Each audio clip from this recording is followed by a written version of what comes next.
Hello everyone, today we will step into the heart of one of the most unsettling tales buried in the blood-stained cobblestones of English history. A story where ambition curdled into betrayal, where power proved more dangerous than poison, and where a nobleman may have met a fate so ghastly that even rats turned executioners. This is the chilling descent of George Plantagenet, Duke of Clarence. Before we get started on this story, please take a moment to like the video and subscribe, but only if you really like what I do here. And when we reach the end, leave your thoughts in the comments. What do you think truly happened in that tower cell? The flicker of candlelight dances along the ancient stone corridor of Warwick Castle. A boy, tall for his age, golden-haired, with something princely already etched into his bearing, trails behind his elder brothers. George Plantagenet was born into turbulence, but also into privilege. The Plantagenets were royalty by birth, and warlords by necessity.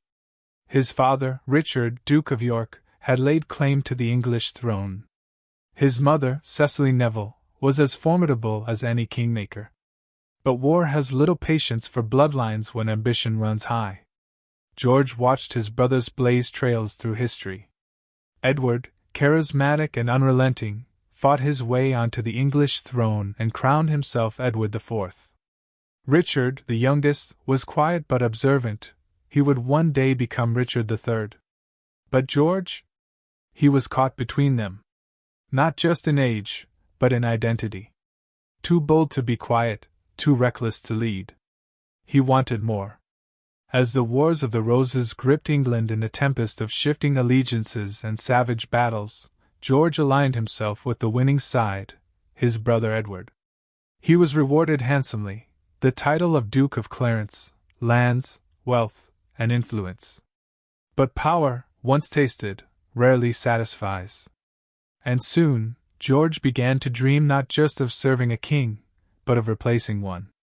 He married Isabel Neville, daughter of Richard Neville, the Earl of Warwick, also known as the Kingmaker. It was not merely a match of love. It was politics, sharp and deliberate. The Kingmaker was displeased with Edward's rule, particularly Edward's marriage to Elizabeth Woodville, a woman seen as beneath royal stature. Together, Warwick and George plotted.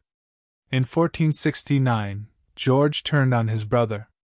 He supported Warwick's rebellion, hoping to install himself as king, or at least, as the power behind the crown. For a moment, it seemed possible. Edward was captured. Warwick pulled strings in the background. But England proved too unstable, too loyal to its monarch. George miscalculated. His rebellion collapsed like a rotted beam. Edward forgave him. But forgiveness, in royal courts, is rarely without memory. George returned to the fold. Apologies were spoken, but distrust clung to him like smoke. Still, he was family. And family, at least among the Plantagenets, was both armor and blade. The years passed, and George's unease only deepened. He blamed Edward for the death of his wife, Isabel, who died after childbirth in 1476. His grief soured into suspicion. Then came the scandal of Anchoret Twinehoe, a servant George accused of poisoning Isabel. He had her seized, tried, and executed, without royal permission. This act would become one of many straws laid across the royal camel's back. George accused more. Murmured darkly about Elizabeth Woodville, the Queen. Rumors swirled that he dabbled in necromancy, that he plotted new betrayals. Whether true or conjured by a nervous court, it didn't matter. Edward had seen enough. In 1477, George was arrested for treason. A prince of the blood, led away in chains. The Tower of London awaited. Its shadow had swallowed many before, but none quite like George Plantagenet. Not a commoner. Not a traitor with mud on his boots. But a duke. A brother to the king. And if whispers were to be believed, about his fate, about rats in the darkness, about death not as justice but as spectacle, then the tower would become something more than prison. It would become legend.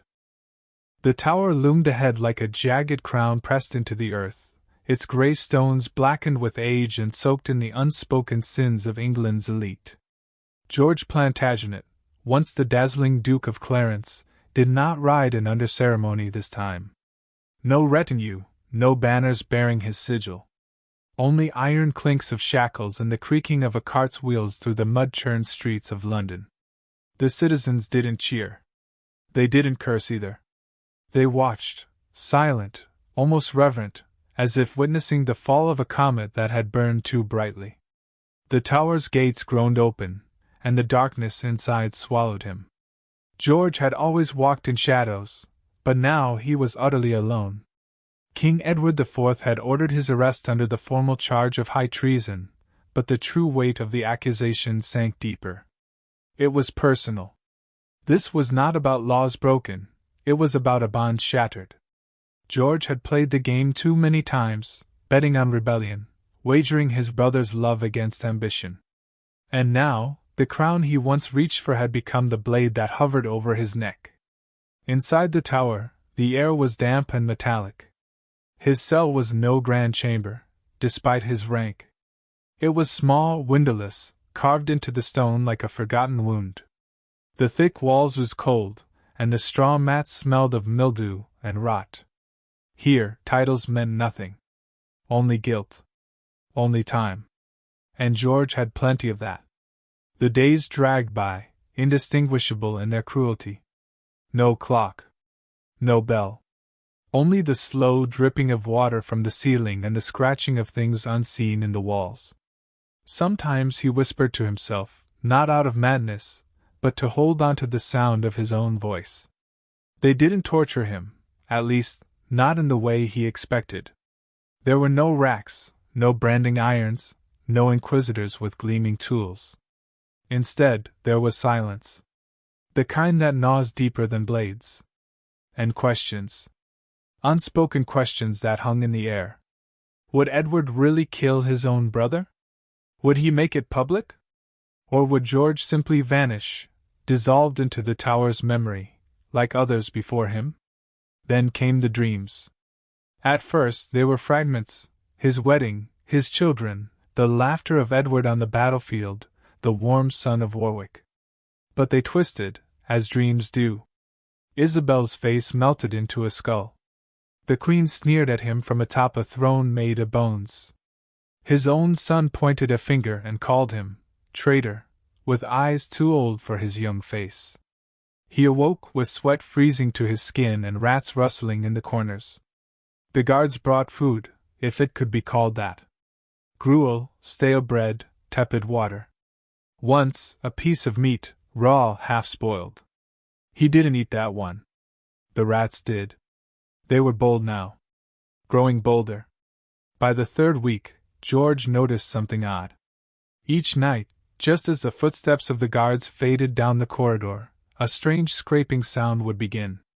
Not near the door, but from beneath the floorboards. Faint at first. Then louder. As if something were clawing, desperately, toward the surface. He thought it was his mind playing tricks. Until the stone in one corner shifted. Just slightly. He stared at it for hours. It didn't move again. But it was enough. Enough to plant a seed of unease deeper than fear. Because George, for all his flaws, understood one thing well. Men kill quickly.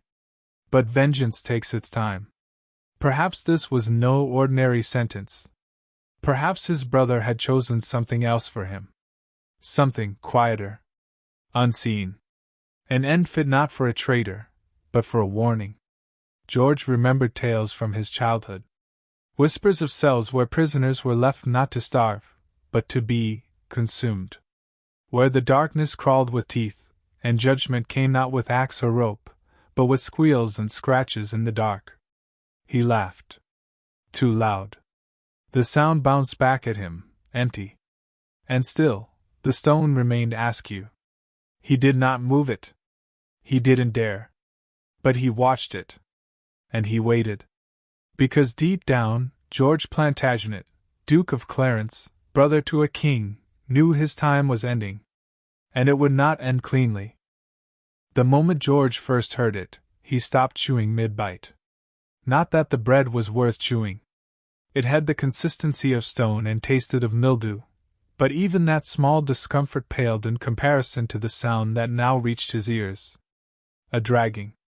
No, not footsteps. Not the leather shuffle of boots or the metallic clank of keys. This was lower.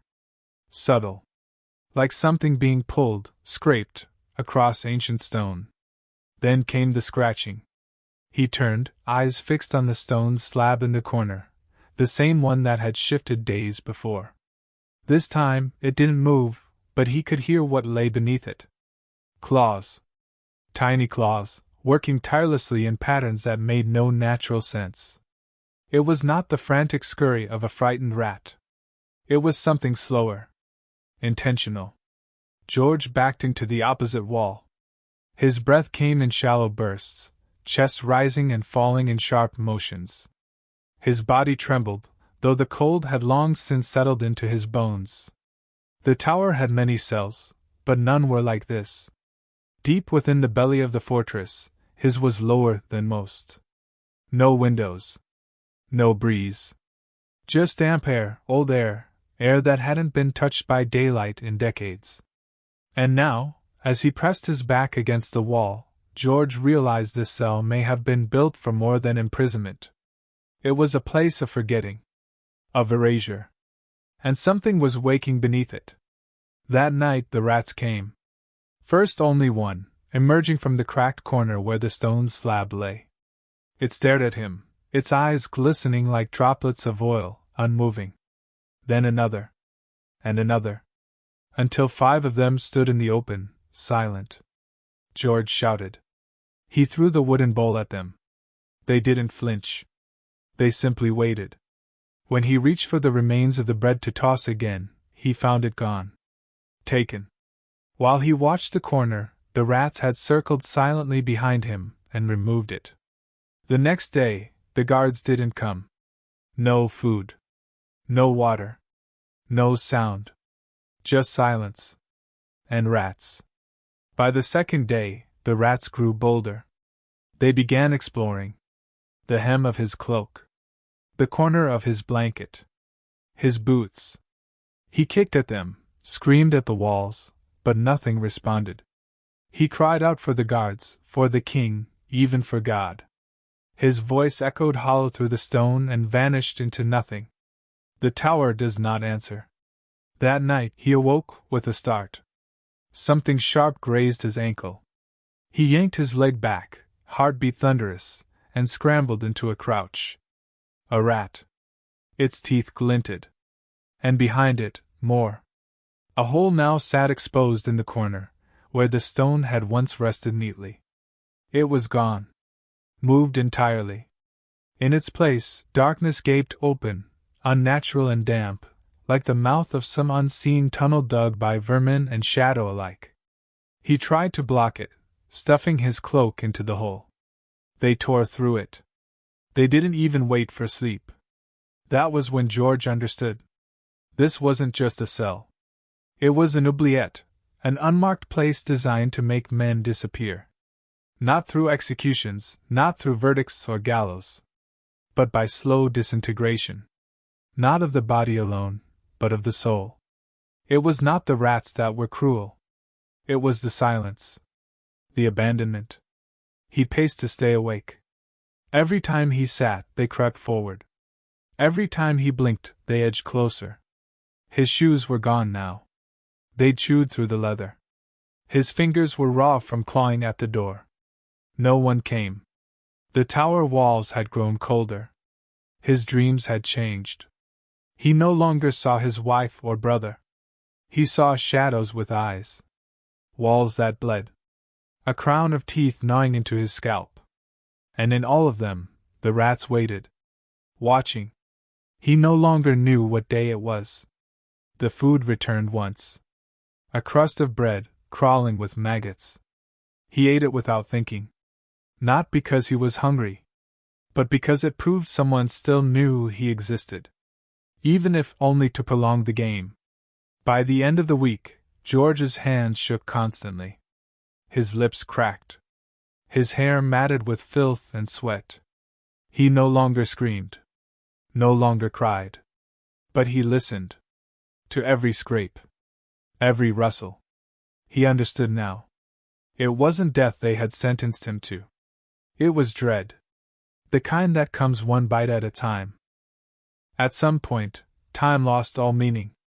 The sun never rose inside the cell. No warmth filtered through the stone. No candle was lit. Even the guards, if they still existed, had become specters. No voice. No food. No sign of the outside world. Only the rats. George Plantagenet had once been a duke, a brother to a king, a man with ambitions grander than his station. But here, beneath layers of ancient rock, surrounded by the indifferent dark, he was nothing more than flesh slowly offered to the silence. They came at night, always more numerous, always more daring. By now, he had tried everything. He ripped apart his bedding to block the rat hole again, but they shredded it within hours. He wrapped his feet in what little remained of his cloak, but their teeth cut through like hot knives through wax. His hands were scratched and swollen from trying to claw through the stone walls, searching, hoping, for some hidden passage, some forgotten latch. There was none. And then, one night, the rules changed. The rats didn't wait. He was still awake when they surged forward, not as timid scavengers but as a tide, emboldened by weeks of familiarity. George leapt to his feet, screaming, swinging wildly with the broken leg of a stool he'd long since splintered. He struck one. It yelped, twisted, fled. The others paused. But they didn't run. They regrouped. He pressed his back to the wall, shaking, his breath shallow, his eyes darting across the floor where shapes flickered in the gloom. And that's when he saw it. The hole. It had widened. Significantly. The stone had been fully removed days ago, but now the dirt beneath was disturbed. Dug deeper? A tunnel, just large enough for something larger than a rat. Larger than many. He heard it before he saw it. The dragging. The wet, labored drag of something heavy moving through earth. A slow, deliberate crawl. Not frantic like a trapped animal, but steady. Purposeful. He stumbled backward into the far corner, away from the hole. The rats were no longer focused on him. They gathered near the entrance of the tunnel, chittering, twitching, waiting. George's heart beat so fast it felt like it would burst. His mouth moved, but no sound came out. He tried to speak, pray, perhaps, but only a whisper escaped. And then he saw the eyes. Two small, glinting dots emerging from the tunnel. They blinked. Once. Twice. Then vanished. And something, pulled itself halfway out into the room. He didn't see the whole shape. Only matted fur. Long claws. A gaping mouth that didn't hiss but breathed. Heavy, ragged, like a forged bellows soaked in blood. It didn't fully emerge. It didn't need to. Because what it left behind was worse. More rats. Dozens. Hundreds. Pouring out from behind it like followers of a new god, scurrying into the room, climbing over one another, not to explore, but to hunt. George screamed. He didn't care who heard. He wanted someone, anyone, to stop it. The king. The queen. The tower guards. God himself. Let the axe fall. Let the rope tighten. But not this. Not this. He swung the stool leg again, but it snapped in two. A rat latched onto his arm. Another dug into his calf. He slammed into the wall, crushing one with his shoulder, but the swarm was relentless. He kicked. He howled. They retreated. Only slightly. Then returned. Like waves. And in between gasps of terror and pain, George realized what the creature in the tunnel had done. It hadn't come to kill him. It had come to teach them. To lead them. He was no longer their prisoner. He was their trial. Their feast. He collapsed, panting, clutching the ragged remains of his cloak to his chest. The rats backed away momentarily, forming a loose circle around him. Watching. Waiting. And somewhere beyond the tunnel, the slow drag resumed. Whatever lurked beneath the tower, it wasn't finished. Not yet. George no longer slept. He no longer wept. His body had become a patchwork of bruises, bites, and half-healed scratches. He had wrapped his wrists with what little fabric remained, not for protection, but to stop himself from scratching at his own skin. Because now the itch came from within, phantom movements, imagined crawling beneath the surface. Or perhaps not imagined at all. The hole in the corner had widened further. It no longer resembled a tunnel but a wound, an unnatural gash in the tower's belly, something deeper than architecture or earth. And from its depths came not just rats, but cold. A steady, damp chill that clung to the bones, that whispered in tongues George couldn't understand. It called to him. Sometimes in his delirium, he crawled to the hole and whispered back. Not because he understood it, but because it was the only voice that answered. His mind had cracked. Not in a sharp, sudden way, but like porcelain left in frost, slowly, subtly, until the fracture became part of the shape. George remembered little now of court life. The velvet robes. The silver goblets.